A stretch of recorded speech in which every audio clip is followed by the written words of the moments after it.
Before modern schools existed, before productivity systems, before people searched endlessly for shortcuts to success, there was an ancient teaching hidden deep within the mountains of feudal Japan, a system so effective that it transformed ordinary boys into master swordsmen, farmers into legendary craftsmen, and students into men capable of mastering almost anything they touched. But the terrifying part was this. The system itself was painfully simple. No secret bloodline, no magical intelligence, no talent chosen by the gods, only discipline, repetition, humility, and a process so brutal to the human ego that most people abandoned it long before reaching mastery. The ancient masters called it Shuhari.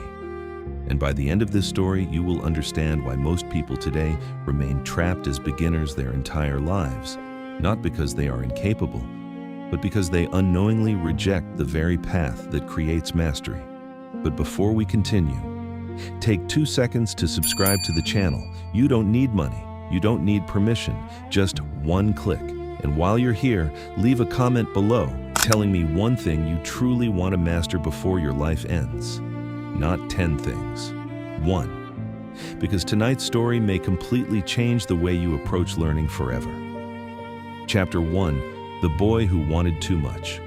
The year was 1671. Far beyond the crowded roads of Edo, hidden beneath the mist-covered mountains of Kai province, there existed a small village where winter lasted longer than spring. The people there lived quietly.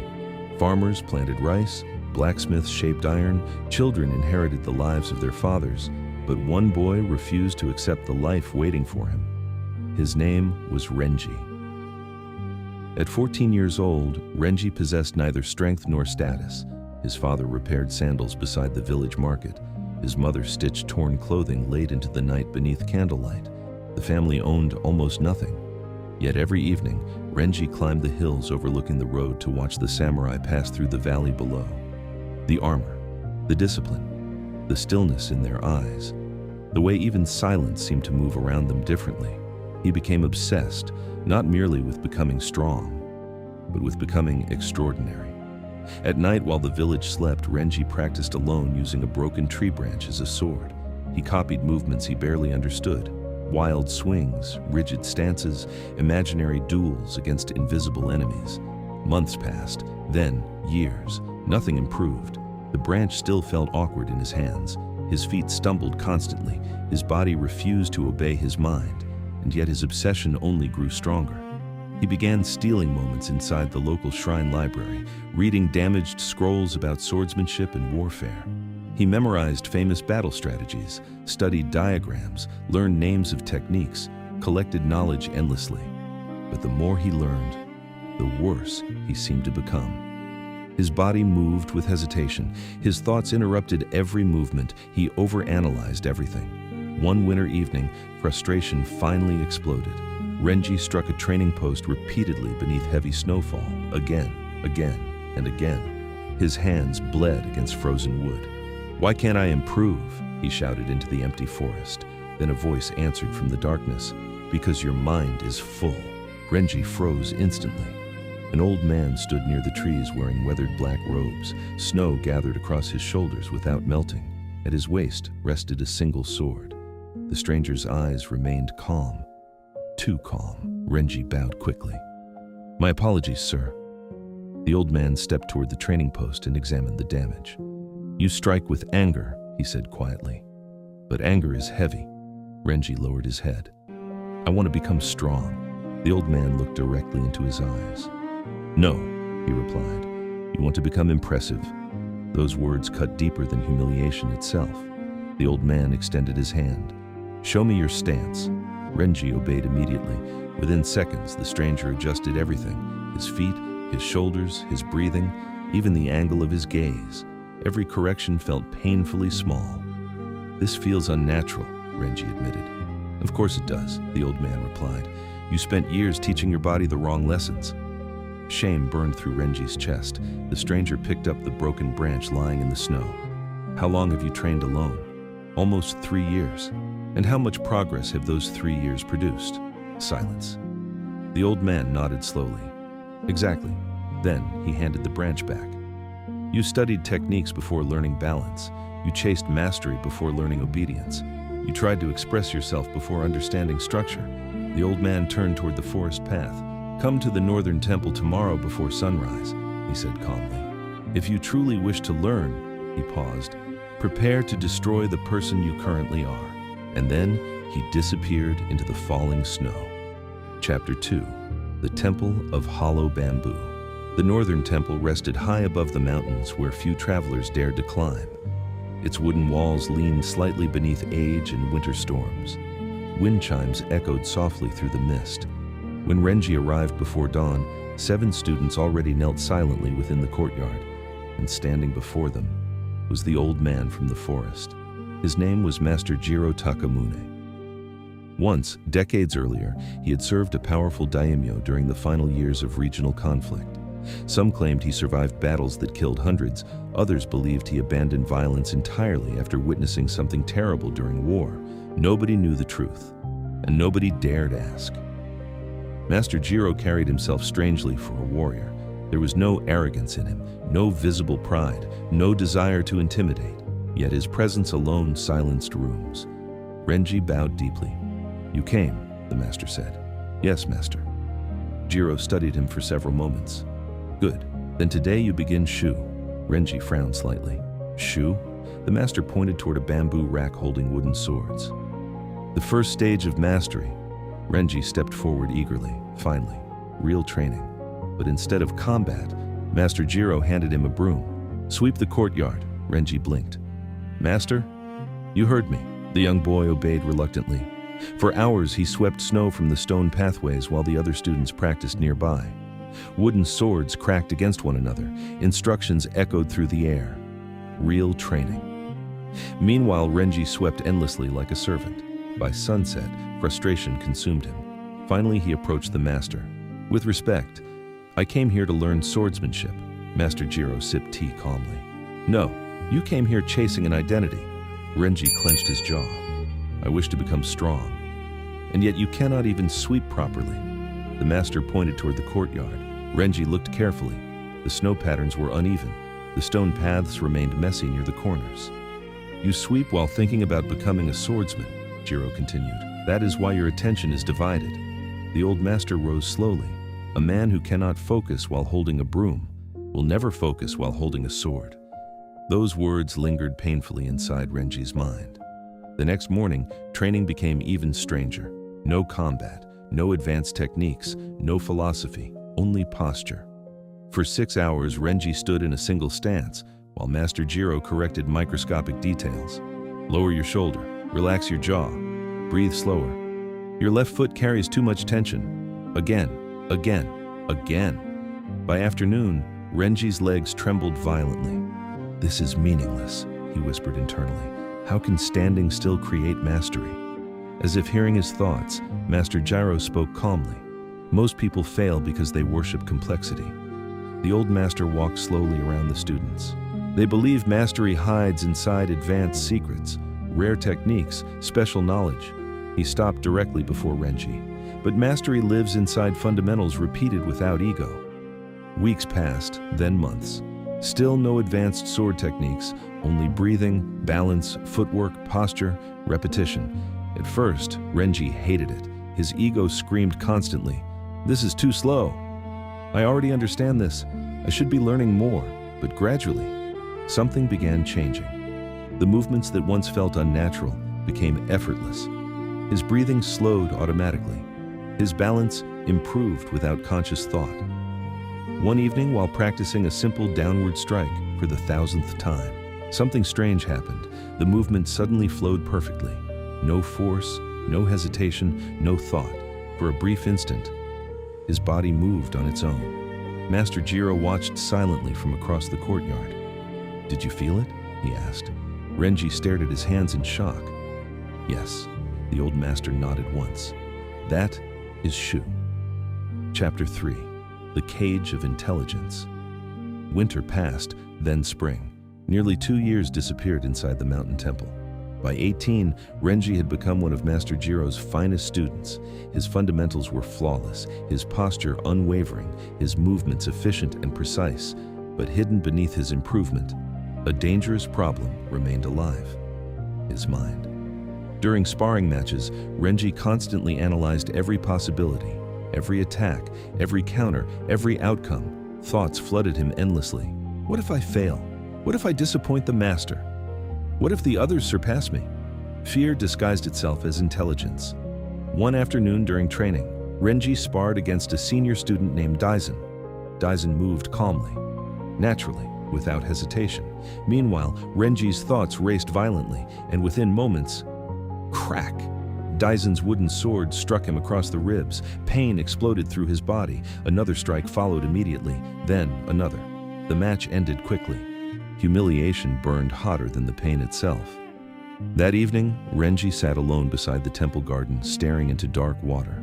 "I practice more than everyone," he whispered bitterly. "So why does my mind betray me?" Master Jiro approached silently behind him. "Because your ego still seeks control." Renji looked downward. "I only want to improve." "No," the master replied softly. "You want certainty." The wind moved gently through the bamboo trees. Jiro sat beside him. "Tell me, when you spar, where is your attention?" Renji answered honestly. "On winning." "And after that?" "On avoiding mistakes." "And after that?" Renji hesitated. "On what others think of me." The old master nodded slowly. "That is why you lose," Renji frowned. "A divided mind becomes weak." The master pointed toward the pond. "When water trembles, it reflects nothing clearly." Then he looked directly into Renji's eyes. "You are fighting imaginary futures while your opponent exists only in the present." Silence filled the garden. Finally, Jiro spoke again. "Tomorrow, you begin Ha." Renji's eyes widened slightly. "The second stage," the master nodded. "And it will destroy everything you think you understand about certainty." Chapter 4. Ha. The Breaking of Form. Rain fell heavily across the mountain temple the following morning. Cold mist drifted through the cedar trees while thunder echoed beyond the distant cliffs. Renji arrived before sunrise, expecting another lesson in swordsmanship. Instead, Master Jiro placed 2 wooden practice swords on the ground beside him. "One belongs to our school," the old master said calmly. "The other belongs to a completely different style." Renji looked confused. "But why would I study another style now?"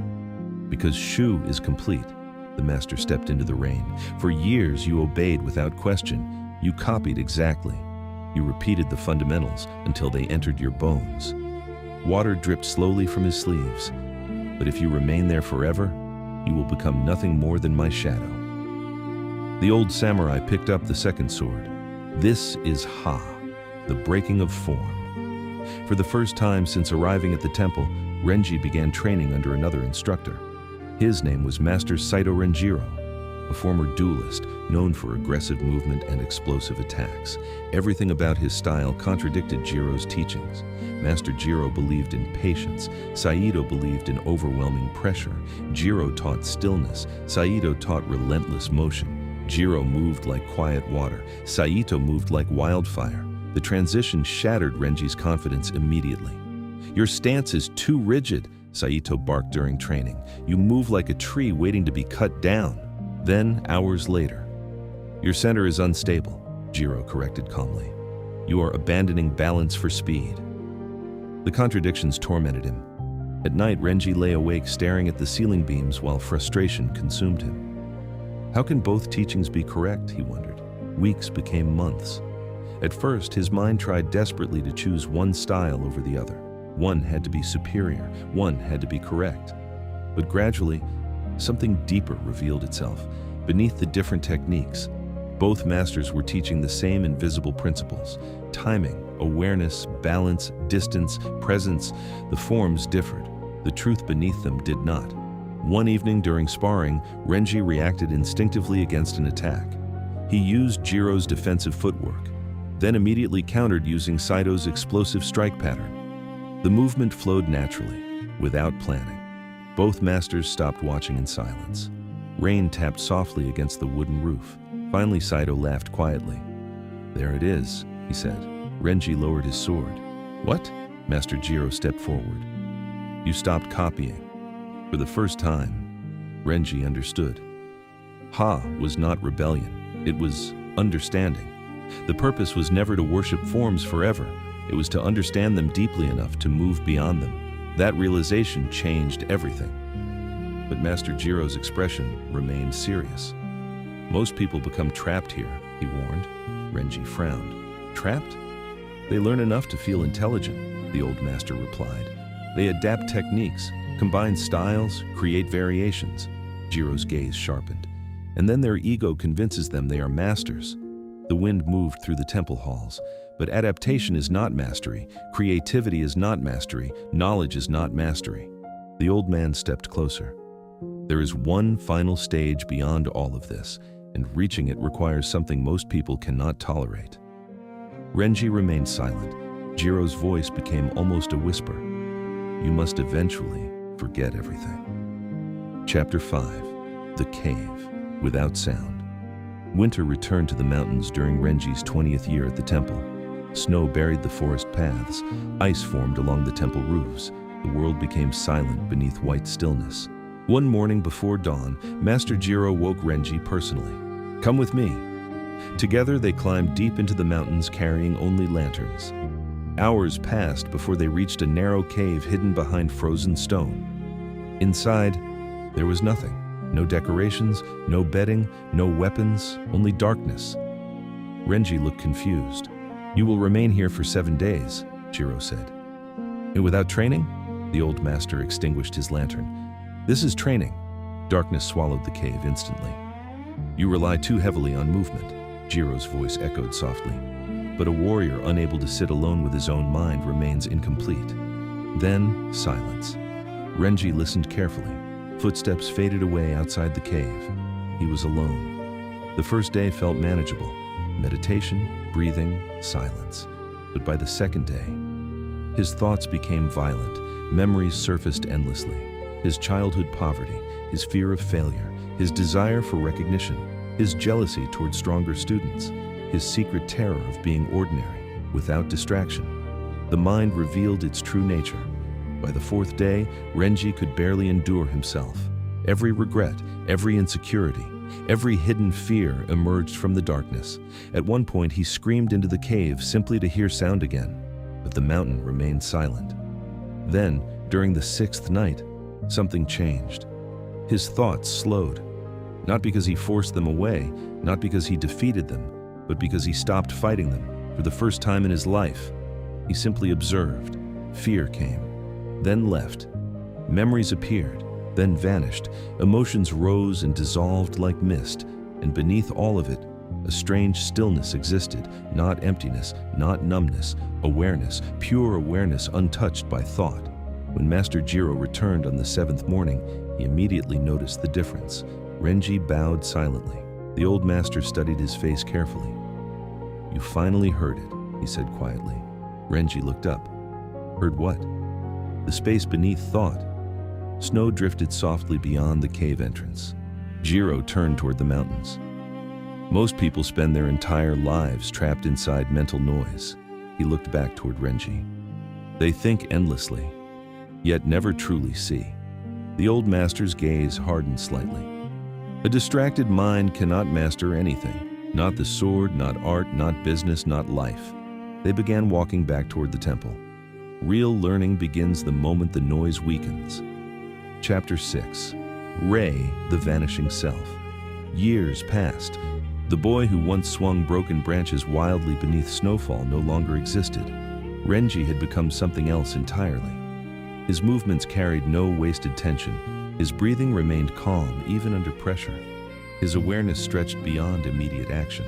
Yet, strangely, the less he chased mastery, the more naturally it emerged.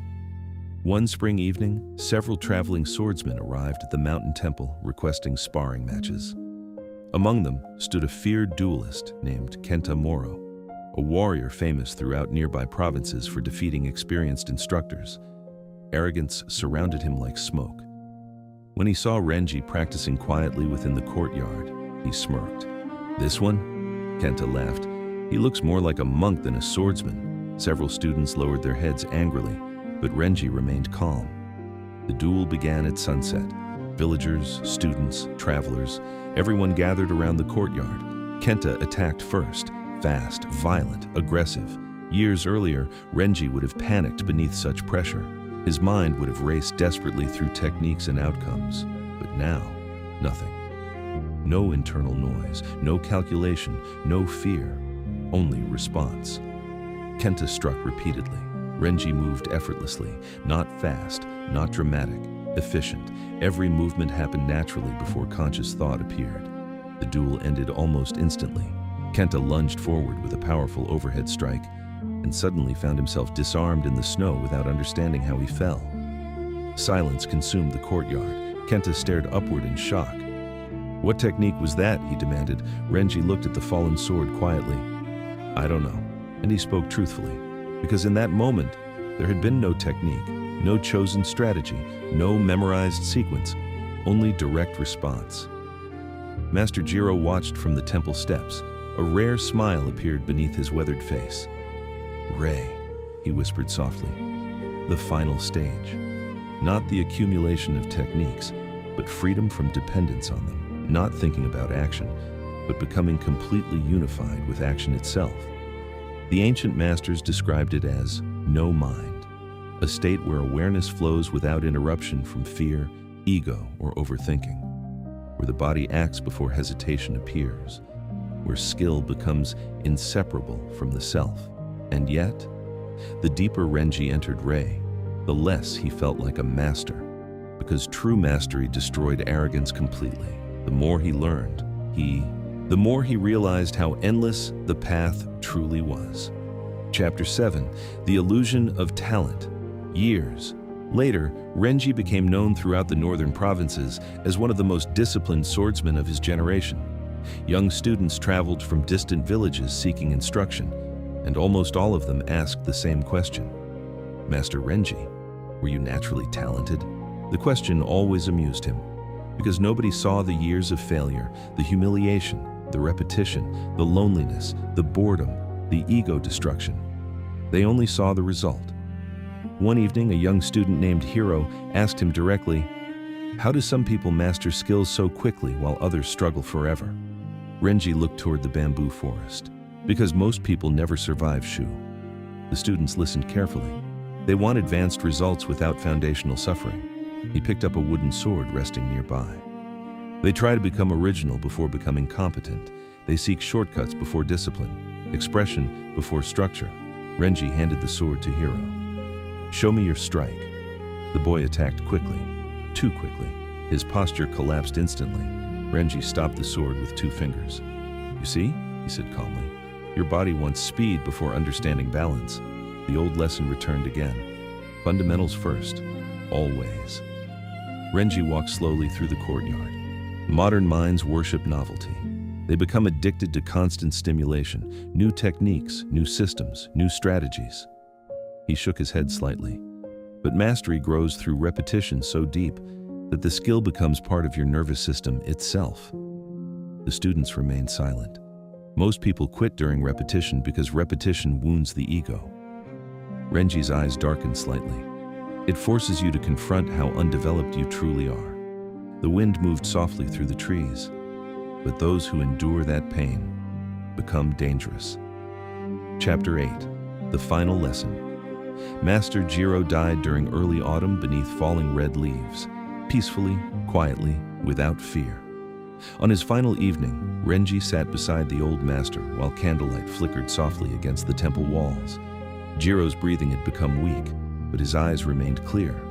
"Renji," he said softly. "Yes, master." "What do you believe Shuhari truly is?" Renji thought carefully. "A path to mastery." Jiro smiled faintly. "Partly." The old man looked toward the dark mountains outside. "Most people believe Shuhari exists to help them learn skills faster." He coughed lightly. "But that is only the surface." Silence filled the room. Then, Jiro spoke once more. "Shuhari exists to transform the self." Renji listened carefully. Shu destroys arrogance, Ha destroys limitation, Rei destroys ego itself. The old master's voice weakened. "And what remains afterward is clarity." Tears formed slowly within Renji's eyes. "You were never truly learning the sword," Jiro whispered. "You were learning yourself." The candles flickered gently, and before sunrise, Master Jiro Takamune left the world in silence. Chapter 9. The Ancient Secret. Many years passed after Jiro's death. The mountain temple remained standing beneath snow, rain, and time. And Renji continued teaching students exactly as his master once taught him, not merely techniques, but transformation. Because the true secret of Shuhari was never speed. Ironically, it was patience. The people who master skills 10 times faster are usually the ones willing to move slower than everyone else at the beginning. While others chase shortcuts, they master fundamentals. While others seek constant novelty, they repeat basics endlessly. While others protect their ego, they become humble enough to obey completely. And because of this, their growth eventually becomes unstoppable. This was the ancient Japanese secret: not talent, not intelligence, not luck, structure, discipline, presence, repetition, humility. The path never changed, not for samurai, not for artists, not for craftsmen, not for musicians, not for writers, not for you. And before this story ends, I want you to understand something carefully. There is probably one skill, one dream, one path that you keep postponing because you fear being bad at it in the beginning. But every master once stood exactly where you stand now. Confused, impatient, uncertain. The difference is simple: they accepted Shu. Before we end this journey, subscribe to the channel and become part of this path with us. And in the comments, tell me the one skill you refuse to die without mastering. Write it clearly. Make it real, because the moment you commit publicly, the journey truly begins. The ancient masters believed something dangerous. A person who masters their attention can eventually master almost anything, and perhaps that person can become you.